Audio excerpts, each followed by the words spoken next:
question of what it means to be human in a world of AI, Yes. I think has been really front of mind for a lot of people. And like, where do we live or exist or find our purpose in a world where theoretically these super intelligent systems will reach AGI, which means they're more intelligent theoretically than any human on Earth.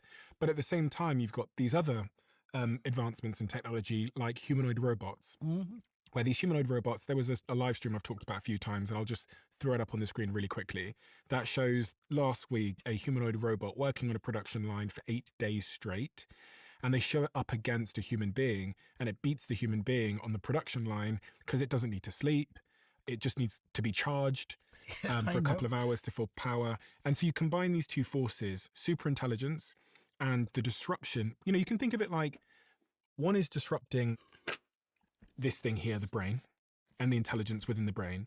And then the other technology that's emerged at the same time is disrupting my muscles and Yes. my mechanics. And the two come together to make, voila. Absolutely. So you face joblessness at all kinds of levels. And people are only beginning to realize the implications of that. And not just low-level repetitive jobs, it's high-level jobs like lawyers. And there's a deep-seated ethical problem running through all of this. And it's a very simple one. It's that technology advances much faster than the ethics that's needed to underpin it. And the difficulty is the people that have all the power will say, well, we need some ethical control of all of this, but we need to get on with the research to make it safe for you. So let us get on with it. And you can be a bit skeptical about the motivation there. It's a colossal power grab. And I do feel that the Christian faith has a great deal to say to this arms race, if you like. The power that is being forced in to having a technology that becomes the ultimate source of truth. Now, those two concepts, power and truth, clashed centuries ago in a very famous trial, and it's the trial of Jesus. And I used to wonder a lot, why is there such detail about the trial of Jesus, until I realized what it was about. Jesus was put on trial for political terrorism, to put it in modern terminology. He was a threat to the Roman power base. And Pilate, the governor at the time, put him on trial and conducted the trial himself, which was most unusual, and said, "Are you a king?" And Jesus looked at him and said, "Well, not in the sense you mean.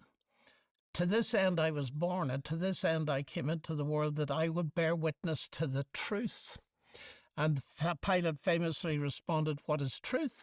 and went out and declared Jesus innocent of the charge. And then he said to him, just a bit later, "Don't you know I have power to crucify you?" And Jesus quietly said, "You would have no power against me unless it had been given to you from above." So there's one of the most famous confrontations between power and truth. And that statement that Jesus made, "I have come to bear witness to the truth," I regard that as the main motivation for my life. I'm trying to bear witness to truth as I see it at all kinds of levels in my own limited way. And that's what bothers me about AI. It's a reductionist. We're reducing people to machines. And you said to me a few moments ago that flagged up a thing in my mind that's very important. We need to be very clear what AI is and what it isn't. This is a machine. Machines do not think. Machines do not have qualia. They do not understand the redness of red. They do not experience emotion. They have no consciousness. And you see, I believe that the genius of God is that He's made you and me, and He's connected in us consciousness and intelligence. The machines are not conscious, but they simulate intelligence. And the experts are very clear that they're not trying to construct intelligence for a very simple reason. They have no idea what consciousness is from a scientific point of view. But they're trying to simulate intelligence and go as far as they can. And therefore, The danger is we anthropomorphize everything. We treat them as if they're conscious beings.